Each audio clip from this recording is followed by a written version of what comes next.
Today's chapter, employee cost and direct expenses. In last session, please keep at least 3 to 4 pages in your 100 pages notebook. 100 pages notebook में जल्दी जल्दी ये लिखना है आपको. एक सिर्फ काम कीजिए कि आपको 3-4 pages you have to leave for your remaining questions बेटा of first chapter, that is introduction of cost accounting. तो वो आपको थोड़ा सा पेजेस छोड़ देना. And now let's write employee cost and direct expenses, because we are at the end of the session, 3 to 3:30. I'm going to take that last part of chapter number 1, and now we are going to start with this chapter, employee cost and direct expenses. तो जल्दी से लिखिए employee cost and direct expenses in your notebook. So why this chapter? Before starting any topic, we have to understand why this chapter we have to introduce. See, now if my employee, he wants to retain in my company, और मेरे business में उसको रहना है, so I have to pay him some incentives, and incentives or overtime sometime I needed, sometime if there is a idle time also. So accounting treatment of all these things we are going to see it in this chapter. So this chapter is basically related to employee cost. तो आपको ये topic के बारे में ध्यान देना है कि हम लोगों को क्या चेक करना है इसमें, हमारा एम्प्लॉई कॉस्ट जो होता है वो हमें इसमें देखना है. सो एम्प्लॉई कॉस्ट के बारे में हम लोग बात करेंगे. जल्दी जल्दी लिखो 100 पेजेस के नोटबुक में, employee cost and direct expenses. Employee cost and direct expenses. I will request you all to maintain your notebook properly. 3 to 4 pages you have to leave for first chapter. नहीं वही 4 pages सिर्फ छोड़ दीजिए. Remaining part of that chapter, cost unit cost center कल हो गया था, अभी भी एक 2-3 questions उसमें बाकी है. That we are going to cover it at 3 o'clock. 3 to 3:30 हम लोग 30 minutes वो करेंगे. And because today we have to start with question answers of scanner of employ cost. तो जल्दी से हमें ये पहले थ्योरी लिखना है. ऑल फॉर्मूले book we are going to maintain, और उसके बाद हम लोग 400 पेजेस में we are going to write it all questions, answers, scanner questions. Okay, fast examination. चलो तो जल्दी से लिखा नाम वगैरह. ओके, सो इसका लॉजिक क्या है, बेसिक थिंग बिफोर स्टार्टिंग. देखो कॉस्टिंग में मैं पहली बार ही बता रहा हूं कि कॉस्टिंग में जब भी आप कॉस्टिंग पढ़ते हो तो पहले ये समझ लो कि मुझे कोई भी प्रोडक्ट का कॉस्ट निकालना रहेगा, बिल्कुल डरना नहीं है. ये क्यों रहे ये समझ के लेना है. अभी इसमें थ्योरी कौन सी होगी, तो theory is very simple, that idle time, over time, और तीसरा थ्योरी होगा calculate using different incentive schemes, कि हमारा आंसर क्या आने वाला है. तो ये आप सबको पता है. तो let's start with this theory part. First one, what we are going to see in this chapter, meaning, factors for control, timekeeping, what is timekeeping, requisites of good timekeeping system, time booking, payroll procedures, idle time, overtime, systems of wages and payment incentives, and very important, efficient rating procedures. और last part, employee labor turnover. turnover मतलब छोड़ के जब employee जाता है तो हमें क्या करना है. So first we are going to start with the meaning of employee cost. See, cost incurred for human resources to produce the product is called as human cost, employee cost. तो employee cost ये definition is very simple कि human cost जो होती है उसको हम लोग क्या बोलते हैं, yes, employee cost. बराबर है. so लिख देना human cost is equal to employee cost. human cost is equal to employee cost, that you are already aware. So now this is a favorite question of ICAI, what is the difference between direct employee cost and indirect employee cost. तो आपको ये लिखना है, employee cost को divide it in two parts. One is direct labor cost or indirect labor cost, or you can call it as employee cost. direct labor और indirect labor. तो ये question आके गया है, what is the difference between direct labour cost and indirect labour cost. If it is direct labour cost के नीचे लिखना if it is directly attributable to the product. तो आपको ये लिखना है if it is directly attributable to the product it is called as direct cost. And yes, अभी दो चीजें मैं सिर्फ इधर रीड कर रहा हूं.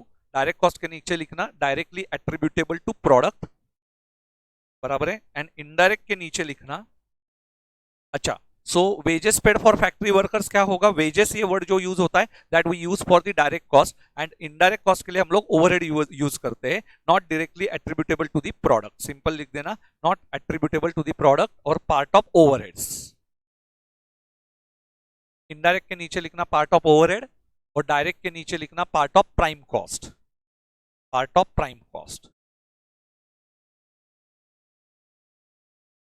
Part of prime cost.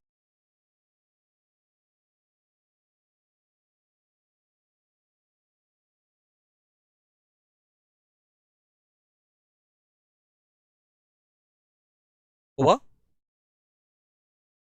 Next one, what are factors for control of employ cost. तो कौन से फैक्टर्स है जो एम्प्लॉय कॉस्ट को कंट्रोल करते हैं।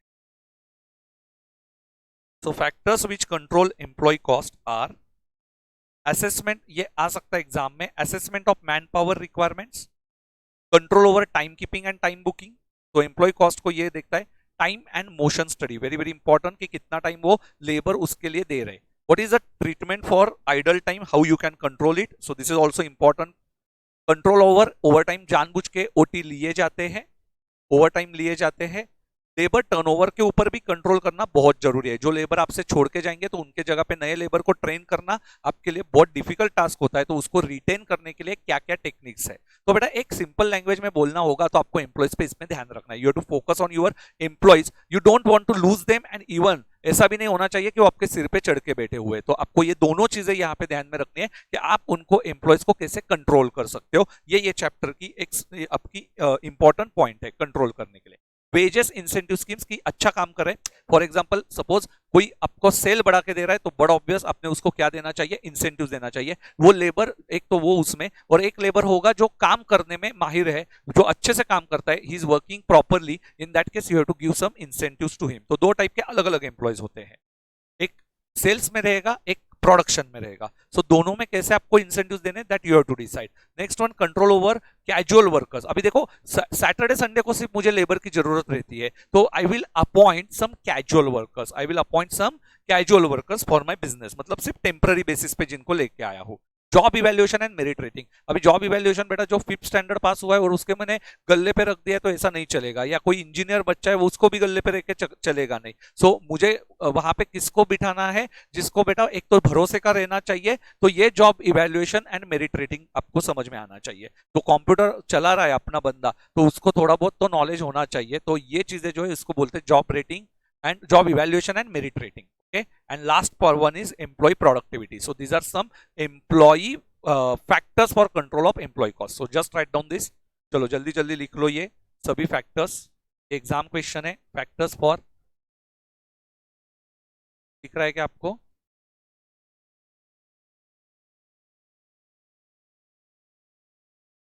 Factors for control of employ cost.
ना बाकी है बेटा?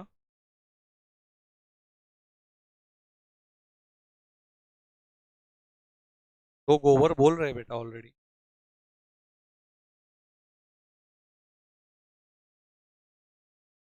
ओवर, चलो next one.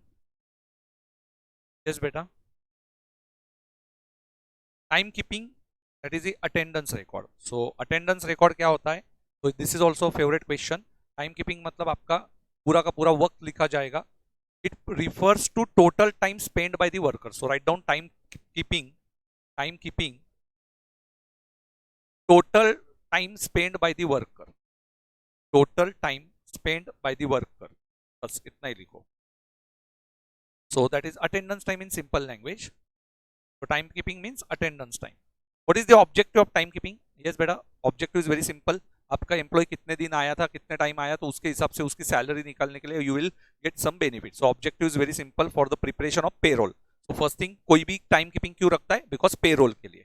Second one, for calculating of over time. Suppose if is working more than his normal hours, that is 8 hours, तो हम लोग ओवर टाइम देखने वाले कितने आवर्स होता है वगैरह। सो वो क्वेश्चन में that you are going to understand it. For ascertaining and controlling the employ cost, so unnecessary at the end of the total calculation, जब आपका टोटल सैलरी पे होता है तो आपको समझ में आता है my budget is not actually इतना है। सो मेरा बजट सिर्फ 2.5 लाख का था and I am paying 3,50,000 including all employees, और उसमें जरूरत भी नहीं है। There are helpers and there are normal people, normal workers भी है, उसका हेल्पर भी है, इतनी जरूरत ही नहीं है। सो एक हेल्पर 2 लोगों में काम कर सकता है, 2 सुपरवाइजर के under. So in that case बेटा, तो यहाँ पे आप लोग क्या करते हो, एक बजट बनाने के लिए, तो बजट बनाने के लिए इंपॉर्टेंट है for ascertaining the employ cost. Next one is your for ascertaining idle time. Idle time भी होना चाहिए। डिसिप्लिनरी पर्पस, तो आपको ये भी होगा कि उनको भी डिसिप्लिन लगेगा कि भाई मुझे जल्दी 10 बजे में नहीं गया, उसका 1.5 मिनट का भी मैंने टाइम, देखो हमारे यहाँ पे भी 1.5 मिनट के ऊपर लेट हुआ तो हम लोग एम्प्लॉयज के कॉस्ट कट करते हैं। मेरे लिए नहीं बेटा, आई एम प्रोफेशनल। हाँ, तो मुझे तो लेट होता ही रहता है। For disciplinary purpose and for overhead distribution, तो फॉर ओवरहेड डिस्ट्रीब्यूशन ये जो है, so this is the last one. So this are some objectives, write down objectives. ये भी एक फेवरेट क्वेश्चन है फॉर 4 मार्क्स, तो एटलीस्ट ये नाम भी आप लिख सकते हो। So objectives of time keeping, objectives of timekeeping, objectives of timekeeping।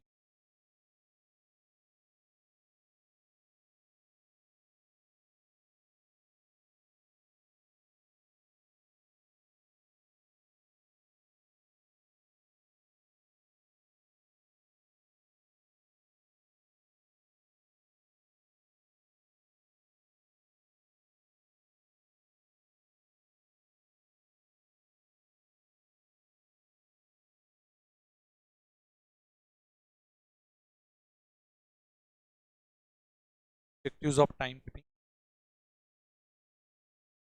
okay। Now action part is going to start। some points I will give it in writing after completion of some questions। तो अभी हम लोग time keeping, time booking ये क्या है वे पहले समझ लेते हैं। After that we are going to see. आपने किया क्या, लिखा कब लिखा आपने? आपका हो गया बेटा? थोड़ा सुष्टि फास्ट लिखो, दो लिख रहे हो। Okay, next one, requisites of time keeping system. So what are the requirements of time keeping system? तो आपका टाइम कीपिंग सिस्टम के रिक्विजिट्स, रिक्विजिट्स क्या है? तो requisites are very simple. It should not allow proxy, तो ऐसा नहीं होना चाहिए कि आपके जगह पे, उसके जगह पे सिर्फ टाइम लगा के गया, प्रॉक्सी नहीं होना चाहिए, जो बेटा तो स्कूल में करती थी या कॉलेज में करती है। तो it the system is very simple, smooth and quick. ऐसा होना चाहिए कि क्विक सिस्टम होनी चाहिए, आके उसको भी वेट ना करना पड़े वहां पे एम्प्लॉयज को, नहीं तो उसका आधा टाइम चला जाएगा अटेंडेंस लगाने में। Time of arrival as well as time of departure दोनों भी उसमें रिकॉर्ड होने चाहिए। तो आजकल तो बायोमेट्रिक वगैरह होता है, आपको पता है, हम लोग भी थंब करते हैं। So unnecessary queuing at the factory gate should be avoided. तो ये कुछ चीजें हैं। रिक्विजिट्स ये नहीं लिखा क्वेश्चन तो भी चलेगा, रिक्विजिट्स नहीं लिखना है।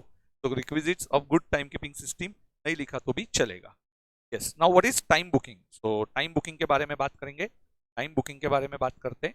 Time booking means each activity कैसे रिकॉर्ड किया जाएगा एम्प्लॉय। तो टाइम कीपिंग मतलब क्या? उसने आके अटेंडेंस देना है। टाइम बुकिंग में बेटा number of activities, for example सुबह वो क्लीनिंग कर रहा है तो क्लीनिंग को कितना टाइम लगना चाहिए, 30 मिनट्स लगना चाहिए। उसके बाद वो क्या कर रहा है, कुछ मटेरियल लेके जाने के लिए जा रहा है, उसको कितना टाइम लगना चाहिए, 1 आवर लगना चाहिए। So you have divided different activities. फिर उसने लोगों पे ध्यान रखना है, जो भी एक्टिविटीज आपकी होंगी, या उसने कंप्यूटर कितने घंटे चलाना है, ये सब चीजें जो है उसको हम लोग बोलते हैं time booking. Okay, so activity wise divide, तो नाम याद रखना क्या करना है आपको, time booking is method where activity of employ is recorded. So write down time booking. Next concept, time booking. Time booking,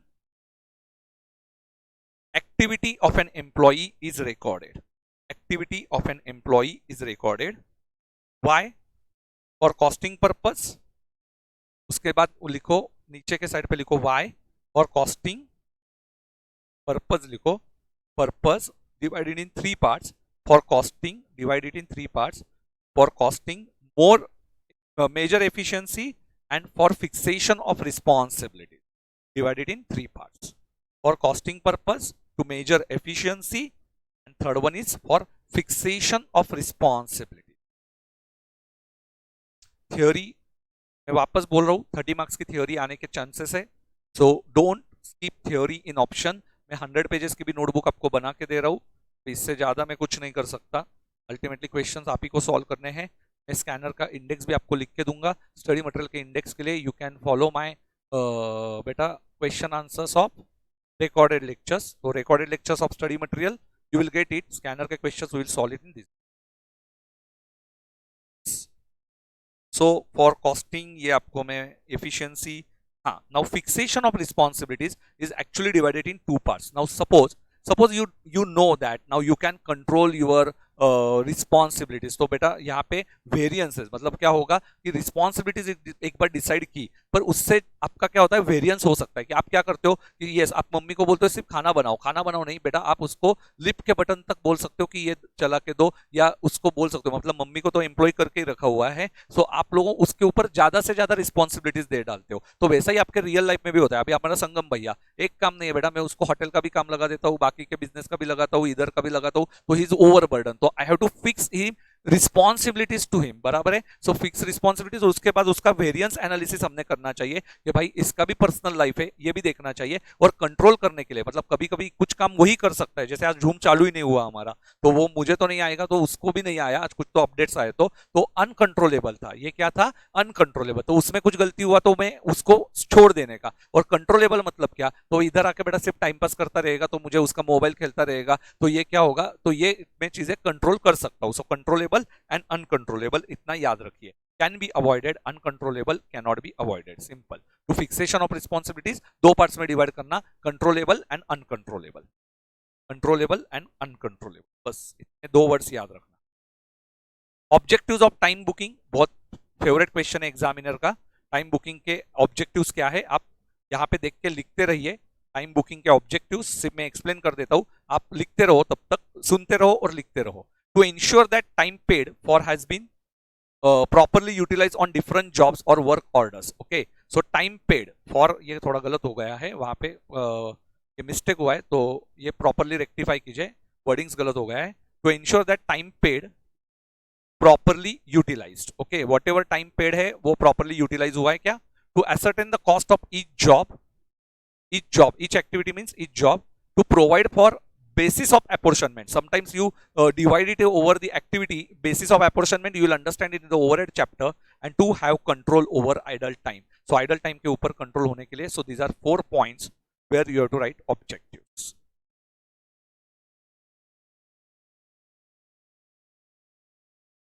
Objectives.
चलो हो गया लिख के. So objectives of time booking you have finished with. Now this is only the first beta difference. Time keeping and time booking का difference है. Methods. So there are time keeping के दो methods है. Manual method, attendance register and metal disk method, and mechanical method में होगा time recording clocks and dial time clocks. Okay, so time recording clocks वगैरह ये पहले के system में होता था. टाइम बुकिंग के मेथड से daily time sheets, weekly time sheets, job cards, combined time and job cards, labour cost cards और सर्कुलेटिंग जॉब कार्ड्स और पीस वर्क कार्ड. ओके, सो लिख दीजिए ये जल्दी जल्दी. मेथड्स कौन से हैं? Methods of divided in two parts. थोड़ा थ्योरी लिखना पड़ेगा, नहीं तो लास्ट में आप लोग मॉड्यूल में से देख के लिखने बैठेगे तो जमाना जाएगा आपका पूरा. लिखना है क्या बेटा सृष्टि तुझे बाद में? हाँ,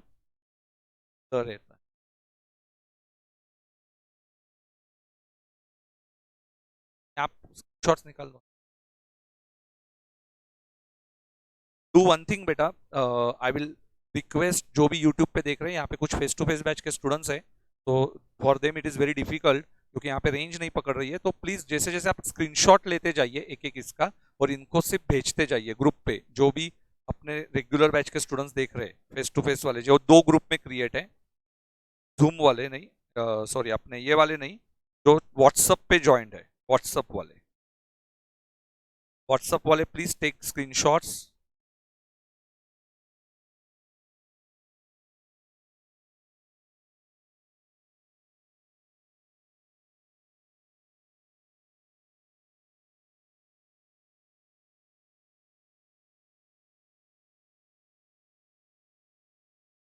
ठीक है, उन्होंने हर्ष पांडे ने भी.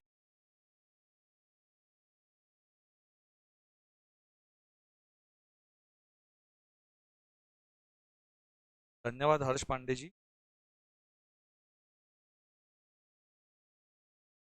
Today we are going to start with question answers. तो प्लीज थ्योरी को बहुत ज्यादा डिटेल में समझ लो. Theory will save your marks of practical questions also. Theory को इग्नोर मत कीजिए, प्रैक्टिकल क्वेश्चंस भी हो जाते हैं.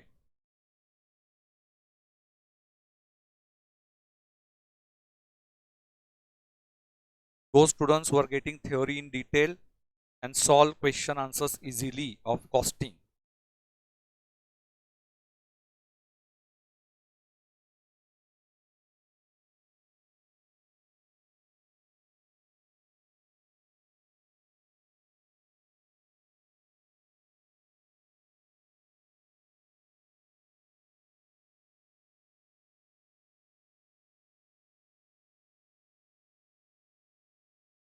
चलो बताता हूँ एक एक मेथड. अटेंडेंस रजिस्टर तो समझ में आया. मेटल डिस्क मेथड में क्या होता था? मेटल डिस्क में आपके पास एक एक डिस्क दिया जाता था, आपको वो जाके हुक पे लगाना रहता था उधर जाके, और जिसके मेटल के आगे उसको नंबर्स दिए रहते थे 1 2. अभी 10 एम्प्लॉयज है तो 10 एम्प्लॉयज के मेटल डिस्क वहां पे रखे जाएंगे. वो एम्प्लॉय अपना मेटल डिस्क लेगा और वहां पे जाके लटका के आता था.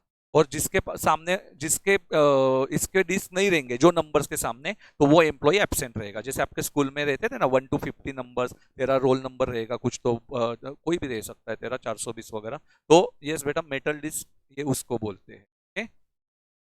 टाइम रिकॉर्डिंग क्लॉक्स होते थे बड़े बड़े. अभी मैं ये वीडियो में नहीं बताऊंगा, पहले के बैचेस में मैं बताता था, इतना कुछ डिटेल में आता नहीं. टाइम रिकॉर्डिंग क्लॉक्स रहते थे तो उसमें पंचिंग होता था कि आपका एम्प्लॉय का कार्ड जो होता था ना, उसमें जाके जब पंचिंग का काम होता था वो टाइम रिकॉर्डिंग क्लॉक्स में और डायल टाइम रिकॉर्ड्स में. जैसे आपके टिकट्स रहते हैं ना, 1 to 30 डेज रहते थे और उसके ऊपर पंच होता था, मतलब वो होल करते थे, और जो होल नहीं रहेंगे वो डेज आपके एब्सेंटिज्म में रहते. तो इतना डिटेल में जाने की जरूरत नहीं है. मेथड्स नाम के लिए आप मॉड्यूल में से पढ़ लेना इसको लगे तो. मॉड्यूल या मेरे नोट्स में सेंड कर दूंगा. आज उसको थोड़ा सा ऊपर ऊपर रीड कर लीजिए, एटलीस्ट नाम तो याद आ जाएंगे. Okay, payroll procedure. now this is very very important points. Okay, now let's understand these things.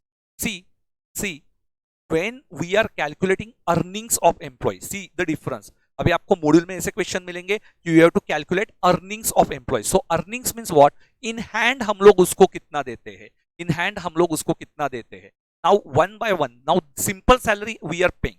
Now you already read income tax, तो इनकम टैक्स में ये सब चीजें आपको पता ही है. Now I am telling you from some practical point of view कि कैसे होता है. सो सी वन फंड्स, मतलब आपको इतना डिटेल में, I don't know whether salary में इतना आपको डिटेल में पढ़ाया हुआ है कि नहीं पढ़ाया हुआ, but just I am telling you कि देखो स्टैट्यूटरी डिडक्शंस कंपलसरी करने पड़ते हैं. अभी ये क्या है, इतना ही सिंपली चीज ध्यान में रखो कि उनके ये भविष्य के लिए यूज कर रहे हैं कि भाई अभी संगम को मैं बेसिक सैलरी तो दे रहा हूँ, डीए भी दे रहा हूँ, पर बेटा अभी हम लोग क्या करते हैं, अभी हम लोगों ने एक इंश्योरेंस का स्कीम निकाला. इंश्योरेंस के स्कीम में क्या होता है, जितने भी लेबर आपके एम्प्लॉइज तो इसमें रहेंगे, जितने भी एम्प्लॉइज का आपके इसमें रजिस्टर रहेगा, वो उनका इंश्योरेंस हम लोग पे करते हैं. और यदि उनके फैमिली को कुछ भी, सॉरी, उनके फैमिली मेंबर्स को या उनको कुछ भी होता है, तो कुछ डिसाइडेड डॉक्टर्स के हॉस्पिटल्स है, तो वहां जाके वो अपना इंश्योरेंस निकालवा सकते हैं, मतलब मेडिक्लेम निकलवा सकते हैं. So this is one insurance scheme that we are giving them. कोई मर जाता है तो उसके फैमिली को एटलीस्ट 2-3 लाख रुपए मिलेंगे. ये केयर एज एन एम्प्लॉय अभी हम लोग क्या करते हैं बेटा, ये गवर्नमेंट लेती है और ऐसे फंड्स में हमें इन्वेस्ट करना रहता है. तो गवर्नमेंट के फंड्स भी है और कोई प्राइवेट फंड्स भी रहते हैं, तो ये दो टाइप के फंड्स होते हैं. पर अल्टीमेटली ये क्यों कर रहे हैं, ये ध्यान में रखो कि ये जो है वो उनके भविष्य के लिए.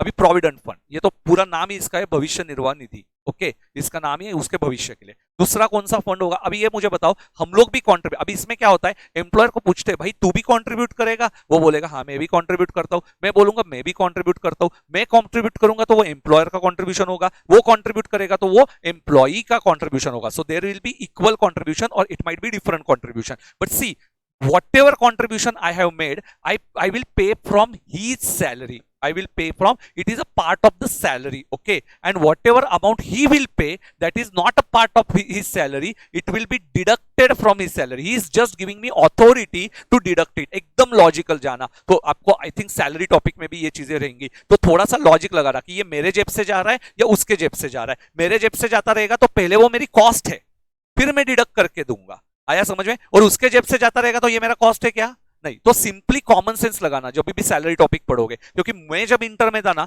I was finding it very difficult. Now I don't know your faculty that taught you all this things, पर मुझे ये जब मैं रियल लाइफ में गया, देन आई अंडरस्टूड कि ये सिंपल सिंपल क्या चीजें हैं. नहीं तो मुझे प्रोविडेंट फंड बोले तो एकदम टेंशन आता था जब हम लोग इंटर में थे कि यार ये क्या चीजें है, इसके ऊपर वो उसमें एक तो इतने सारे क्या होते थे, आपके अलाउंसेस रहते थे और उसमें डिडक्शंस रहते थे बेटा. पर जब मैं रियल लाइफ में गया, then I understood it logically. हाँ, मैं थोड़ा दिमाग लगा था कि ये अलाउंस है या ये परक्विजिट्स है या ये डिडक्शन मिलेगा. डिडक्शन कब मिलेगा भाई, जब तुम्हारे जेब से जा रहा है तो डिडक्शन मिलेगा सैलरी में. ओके, अभी ये किसके एंगल से देखते थे हम लोग, उसके एंगल से, एम्प्लॉय के एंगल से, क्योंकि सैलरी टैक्स में देखा तो उसके एंगल से कट होगा. तो थोड़ा सा लॉजिकल करना जब भी आप अलाउंसेस और कन्वेंस और परक्विजिट्स वगैरह का ये रहते हैं, तो थोड़ा सा दिमाग लगाओ कि अभी मेरा भाई, अभी उसको पता है वो कंपनी में जॉब करता है, तो वो क्या करता है, अभी उसने सिंपली मुझे बताया कि मैं गाड़ी लेता हूं और गाड़ी का हफ्ता कौन भरेगा, कंपनी भरेगी. अभी ये कंपनी को कितना अलाउंस अलाउड है, तो उसके लिए इनकम टैक्स वाले कल उठ के क्या करेंगे कि कंपनी तो डिडक्शन ले लेगा. कंपनी डिडक्शन लेगा तो बेटा एक्सपेंडिचर जो है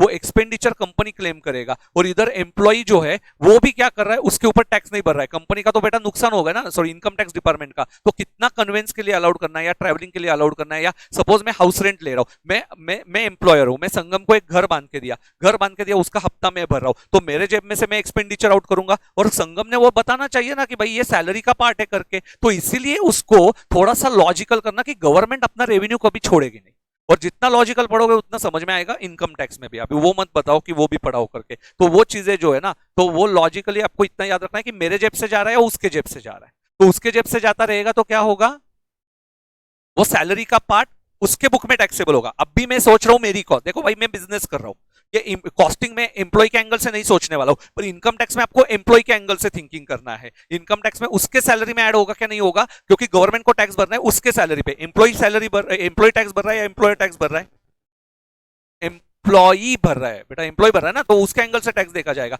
अभी हम लोग किसके एंगल से देखेंगे बेटा, एम्प्लॉयर के एंगल से. So employer angle is important in this calculation. So employer के जेब में से जा रहा है नहीं जा रहा है, वो आपको चेक करना है. अर्निंग्स में employer contribution, yes it is a part of my cost.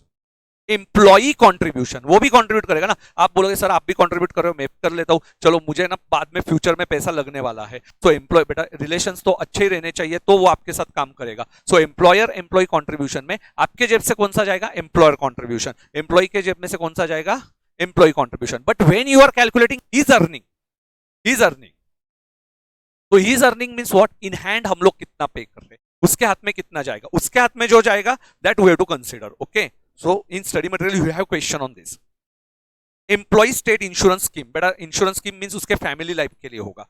तीसरा टैक्स डिडक्टेड एट सोर्स, तो ये तो सबको पता है, if I am paying him any salary at that time that tax will be deducted from the employer, क्योंकि वो बाद में गवर्नमेंट में भरने से अच्छा है मेरे जेब में से मैं गवर्नमेंट को भरता हूं, वो बाद में उसका रिफंड क्लेम कर सकता है। So that is a tax deducted at source, everything is logical. And professional tax, but obvious professional tax employee has to pay it, every employee, because he is also professional, he has to pay that professional tax and might be on behalf of employee, employer is paying that tax, okay? So professional tax also employee का एक tax जो deduct होता है, everyone has to pay it. Other voluntary contributions to provident fund sometimes it is mandatory और sometimes बेटा उसका provident fund का एक act है, कब mandatory होगा इसके लिए आपको CA फाइनल में provident fund पढ़ना पड़ेगा। So contribution to any benevolent fund, तो ये क्या होता है कि एक कोई भी उसके फायदे के लिए, फॉर एग्जांपल बेनेवोलेंट फंड अपने इंस्टीट्यूट का भी होता है। सो ये फंड क्या होता है ये मैं बताता हूं, आफ्टर बिकमिंग सीए आपके 50 साल के सर्विसेज बेटा खत्म हुए, मतलब यू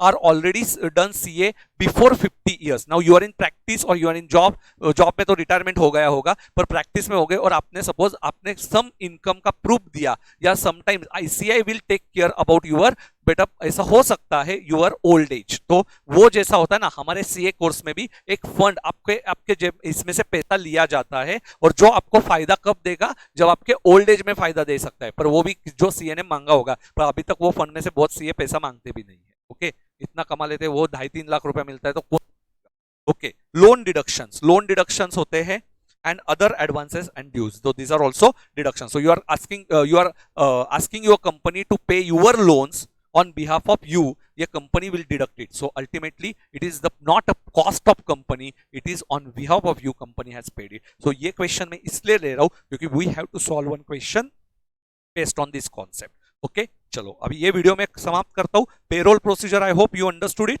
सो डिफरेंट कैलकुलेशंस होंगे। हम लोग पहले क्वेश्चन पे आते हैं कि फर्स्ट क्वेश्चन ओवर टाइम के लिए क्या होगा, तो स्कैनर के क्वेश्चन में आने वाले। सो नेक्स्ट वीडियो में आप लोग देखना, ये थ्योरी हुआ है, हमने अभी तक time keeping, time booking, different controls क्या होते हैं, employ direct labour, direct indirect labour क्या होता है, ये अभी तक 30 मिनट्स में हमने देख लिया। I hope you understood this theory. Thank you.